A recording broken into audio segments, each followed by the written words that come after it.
So I was watching Austin's video and I was like, bro, I really feel like making a reaction to this. Bro, like just hearing the premise and the story of this game and the way that he delivers it, it's just like, bro, Austin, bro, his videos are so good. But yeah, let's check this out real quick.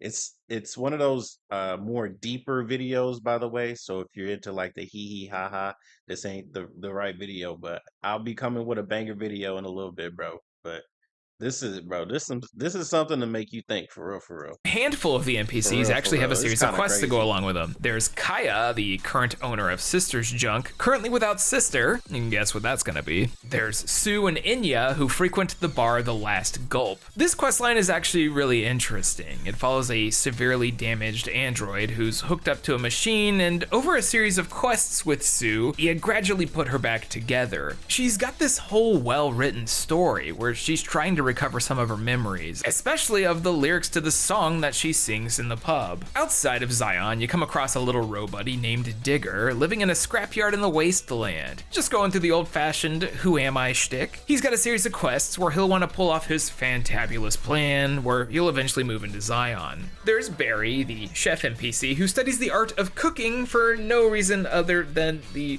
Gordon Ramsay-esque art of Because they're all robots. They're all AI. But wait, there's more. it. Roxanne sits by the quest board saying edgy things and flirting with Eve. You don't seem very likable. Wow, rude. All right. Also, there's Kasim, the barber who doesn't mind talking mad How dull. I guess that was deserved. Lastly, later on when you reach the Great Desert, there's Clyde, a bit of a loner who just wants to fish. Are all angels so insistently talented at everything they do? And there it is, angels. You're gonna be hearing that a lot. Hell, you'll even be called Angel more than Eve throughout this entire experience. Beyond Adam and Eve, Stellar Blade flirts a lot with the idea of religion. The entire populace of Zion refers to Eve as Angel, as they view her as a gift from Mother Sphere in order to retake the planet and make it safe for them. Which also means there's detractors. By the way, every NPC minus Digger refers to themselves as a human. These are the humans That's the part, bro. Bro, they're like, bro, they're all AI. They're all robots. And it's just like they call themselves human. All their personalities are, bro, that's all them. But what's that have to say about real humanity? Bro, that's kind of crazy because they just doing their own thing. Literally, any of these caricatures, these AI caricatures, could be legitimately anybody.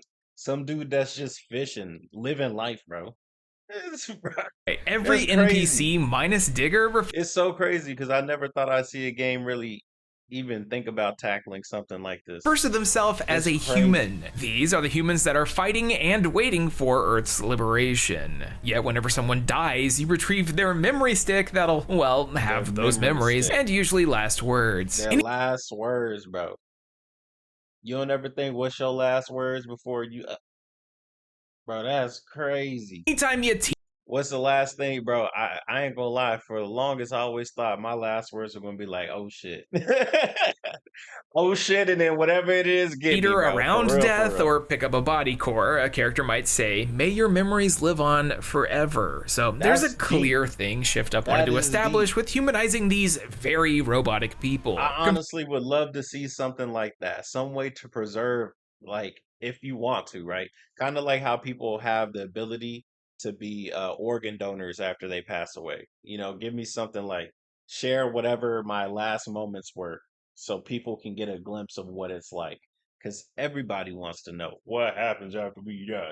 Bro, this is fucking crazy. Confused yet? Don't worry, I was too. Oh, more on this later. Anyways, besides the very dead Tacky and a few Bro, she spoiler look like, characters, that's your what's the main name from cast of X-Men? friends. Each has a trophy-related quest to get through, tons of cosmetic rewards, and dialogue that is 4 out of 5 times And monotonous. this is what makes me feel like, damn, maybe this is actually a good game. Like a good single player game. Because I've been looking for them. I'm this type of person that likes playing single player games, just get immersed in whatever narrative somebody else has created. And it took them a team to create something like this. Yeah, it came from one man's vision, just like how I admire Dragon Ball Z, RIP Toriyama, but it's deeper than just Dragon Ball Z, bro. Like these fictions, like these personally have impacted me, bro. So whenever I saw gaming was like legitimately getting worse, and it is getting worse, right? Stellar Blade, Elden Ring, uh, Sekiro, all these other Japanese style games, it's like I like these just so much more. Even though I do like Western games, like I like shooting games, bro. I love Battlefield for a long point in time, but look where Battlefield at now. Yeah, I guess that's another reason why VTubers are popular too. It's like a mix of so many different things, but at the end of the day, it's pretty anime. And anime's dope. And unmemorable. I thought Digger was cute, Sue and Inya were interesting, and that's about it. Just about every character interaction in this game kinda sorta just happens, and Eve takes a minimal level of interest. Babe's more interested in cans, and well, I don't blame her. That's okay. Everybody got their own niche. Let's talk about the gameplay. Everybody As you got their can own probably niche. tell, I was initially confused with what they were trying to do with the narrative of Stellar Blade. Yeah, 'cause Not that that's how- really a deal breaker, considering I grew up as a child skipping cutscenes in mass. Stellar Blade, at its core, is an action. I was too. For the longest time, growing up playing video games, if the gameplay wasn't up to stuff, I didn't really care. But then I got into like games being a legitimate story. And then it became, hey, some of these stories are so great, but you can't enjoy it because of the gameplay. So it's okay for something to have a great story, but if the gameplay is mid, you probably not gonna enjoy it. But shout out Gamers Little Playground. Bro, I started just watching the game movies and it was dope. And then I was like, man, I can make these. And then I did. And it's dope. When you look at video games as an art form, when you look at the story, when you look at the characters, how did a couple people come up with it? Or usually it's just one director, right? How did one man come up with this story? And how did he get the right people around him to make his story come true to the point that people are playing it all around the world? Millions of gamers. Like, bro, that's so crazy, bro. An adventure title standing on the shoulders of giants. Does it hold up? And if the gameplay is dope, that's For the most part, bonus. yes. If Let's there's one go. aspect of Stellar Look Blade like I have Devil May Cry to practically no me. complaints on, it's how the thing feels in your hand. The crew at Little bit Shift of Up Souls, clearly too. prioritized Devil May combat Cry and and moving around Souls is because crazy. it feels just as good as any top tier AAA game, minus the platforming. I haven't seen anything of this game at all. I saw the trailer, what, last year, 2 years, 3 years? Shit, man, it's been a while. Anyways, I saw the trailer and I was like, dope. It looks like a Korean, the Korean games. I always loved like the Korean MMO because of even though like the actual game is like, it looked good. And that's exactly why I was like, okay, I might get Stellar Blade because it looked good. But then I don't know. I didn't. That's why I'm glad this video's out, man. Shout out to Austin again. Like, thank you for making. Like, legitimately enjoy Austin's content. I've been watching Austin for like, shit. Anyways, it was awesome. It's awesome to see that he covered this game, and I'm loving the review, man. This is great. It can get a little stiff. But the amount of time you'll be spending perfecting jump angles is minuscule to how much you need to parry. Word. I like the parry. It puts some skills in it, yeah.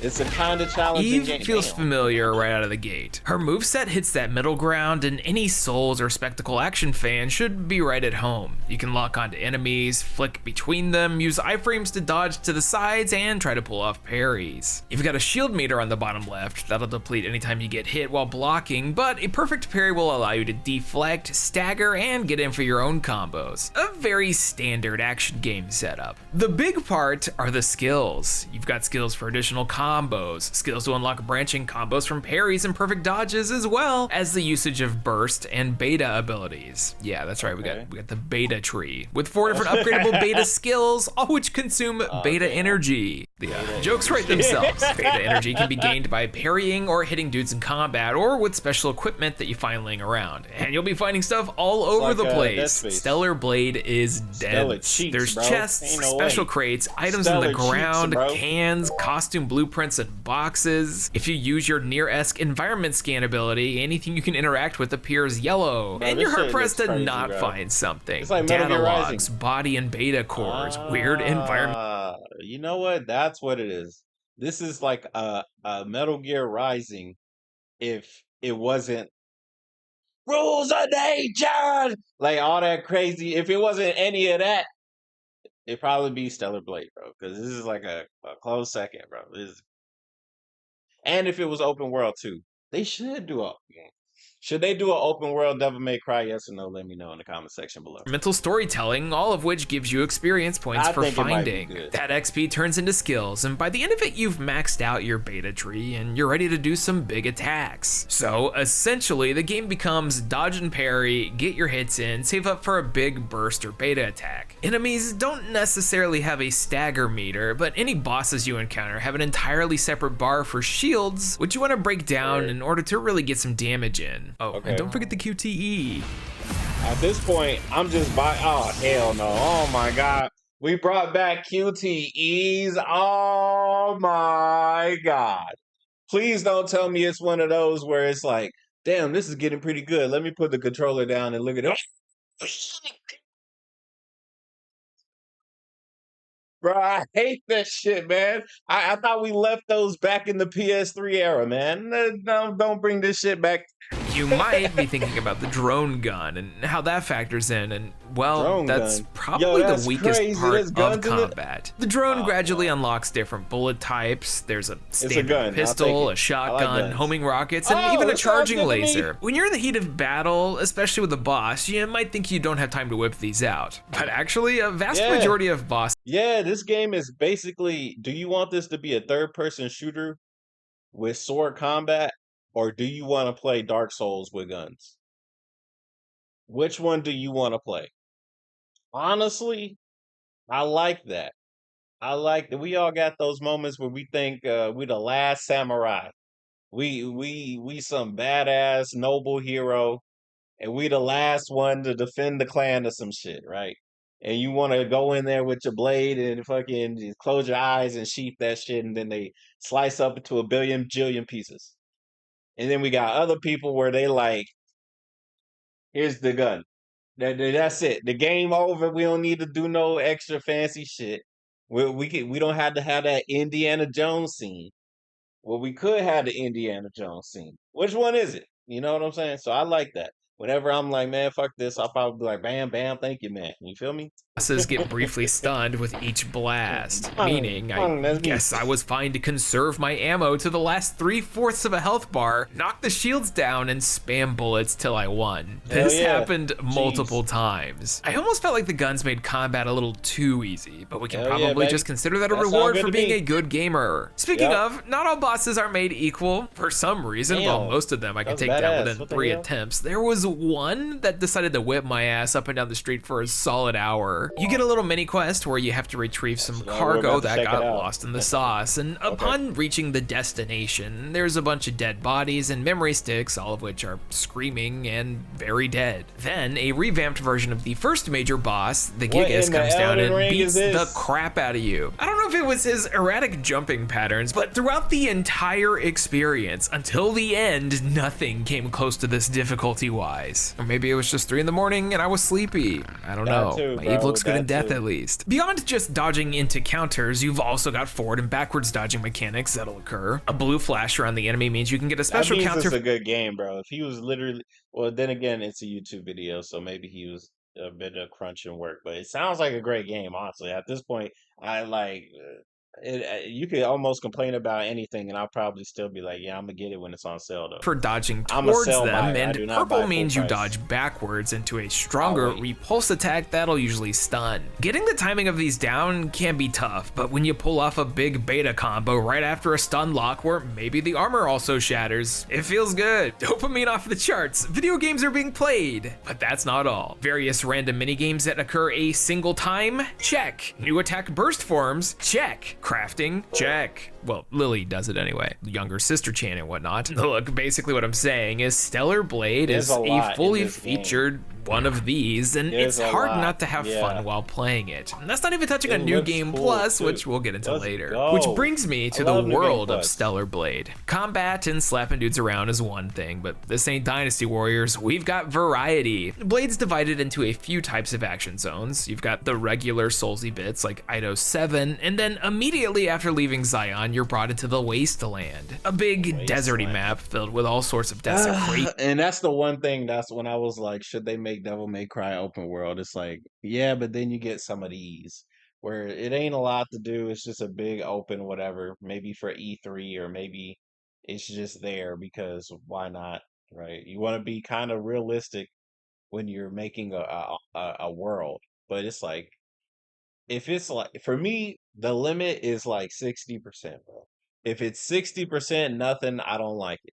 If it's more than half of just nothing, I don't like it. Like, maybe it's good for some other people, but for me, no, bro.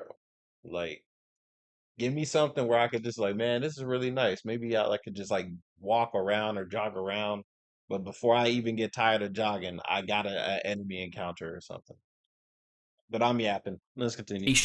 Lore, and secrets to find around every corner. You can matrix yourself through payphones as fast travel That'd be points, what the set up hell? camps That's throughout the cool as map, and shit. stumble into mini areas that'll have all sorts of stuff for Eve to collect. Platforming, This too. and the other open world area, the Great Desert, are Wow. where you're going to be spending around 60% of your playtime with Stellar Blade, which to some might actually be a negative. There's only these two open world areas, which is a shame because they both look really similar. You like sand? How about dirt? I suppose there's not much I can ask for from a post-apocalyptic setting, though. Anytime it shifts to one of the linear zones, there's a stark Bro, post-apocalyptic, give us city. Give us an open world post-apocalyptic city. Not as big as Spider-Man, but like maybe as big as like Shin Megami Tensei 3 Nocturne. You know, I think that'd be good enough. You know, contrast in the visual If it was variety. open world. There's the very Resident Evil-like Lavoir dungeons. The abandoned train station Matrix Damn. 11 has some massive Bro, vistas the and a glimpse cheeks- of the prior civilization. God damn. Hold on, Austin. I'm not even paying attention to what you're saying, brother. Cause god damn. The abandoned train station Matrix What 11 the has some hell? massive Damn. vistas and a If you built like that in real life, man, holla at your boy. Cause god damn. glimpse of the prior civilization's architecture. God, glimpse of that ass. Which was, I guess, near Automata again. Sorry. Bro, I'm wearing the jeans the whole playthrough. There's a few more locales that are spoilers, Shout out to that so guy. I He's guess cool as shit. spoiler warning. Let's talk about the back half. I thought Stellar Blade had a bit of a wonky start after I'm not, me personally, I'm fine with spoilers to a certain extent because I honestly feel like I'm gonna enjoy this game. So I'm maybe gonna watch a little bit more, but as soon as I hear something that might be a little bit crazy, I'm gonna end the video. a solid beginning, but somewhere around the midway point, it begins to ramp up quite literally into space. Oh, that's Stellar fine Blade with is me. grounded for a good bit of the Like, you experience. go into actual it follows space? a very standard structure where you're doing the Damn, she's beautiful. But then again, I cannot see her face. main quest, grabbing the MacGuffins in order to power the city, while also discovering that not everything is as it seems. Truthfully, this story has been done before, countless times. A bunch of world building and smaller quests reveal the true nature of Mother Eve, Protocol, Airborne Squad, Angel, all a bunch of bollocks. It's a show that Mother Sphere puts on. They don't help us. Mother Sphere doesn't care about us. I was such a pathetic fool to wait for this so-called salvation. I have no more regrets. Damn, sound like he found out about life. Sphere, the reason some citizens of Zion Goddamn. resent angels, the quote-unquote truth of what is real. Earth was destroyed by Nidabilis. Any airborne squads that come to rescue us are no match for those monsters. She left us for decades and brings us those shabby soldiers. Mother Sphere's omnipotence is meaningless in this world. My memory won't live on. Damn, that's sad, even though it didn't live on. Really So you were wrong, but you were close enough. It is, as you would expect, the near thing. The organization you were working for might actually be the bad guy. Who would have thought? It's so obvious out of the gate. We are humanity, not you. We will make the false world clean again and purify this world with our hands. Yeah, they sound like a fascist. And it wasn't much of a revelation. Let's get serious in this motherfucking game. Early on, you're able to find all The words of the devout Felix. Therefore, we will do Mother Sphere's bidding on earth, as it is in heaven. It's all a lie. We've all been tricked. It wasn't the monsters killing us, but Mother Sphere. Oh, dun dun dun. Whoever is reading this, listen up. I, Felix, a once devout believer, do so declare that Mother Sphere is false, is a false god, a living calamity trying to kill us. Well, damn. Hey, y'all see what's on TikTok? sorts of And memory that's how sticks fast it warning goes, you about brother. Mother Sphere, which puts the That's doubt in how your fast it head goes, just as much brother. as the fact that the main characters are named Adam and Eve. What do you mean? And not Adam and Steve. Oh, y'all remember that? The giant colony don't. sending super that's robot soldiers down to Earth to was a retake different it part of is history. bad. What? But that does leave one major mystery, the Natiba, and here's where stuff gets interesting, also complicated. Oh, snap. Stellar Blade has 2 Lavore dungeons, and they serve as major points for plot progression while also removing Eve's ability to use her sword. It was here where I finally recognized that her sword was her ponytail accessory. Why did it take me this long? Well, it's revealed that I didn't even notice either. Bro, I probably would not have noticed, bro. in order to find the true Elder Natiba, the city of Zion needs to retrieve all the hypercells in order to form a master core to get there. Okay, all right, that's all I need to know. All right, I don't want to know more. I will continue this video on my own free time after I beat Stellar Blade. But here's a Austin Eruption. Link in the description. Go check out their channel. It's dope. Really is. And I'll see you guys on the next one. Have a good night. Bye-bye.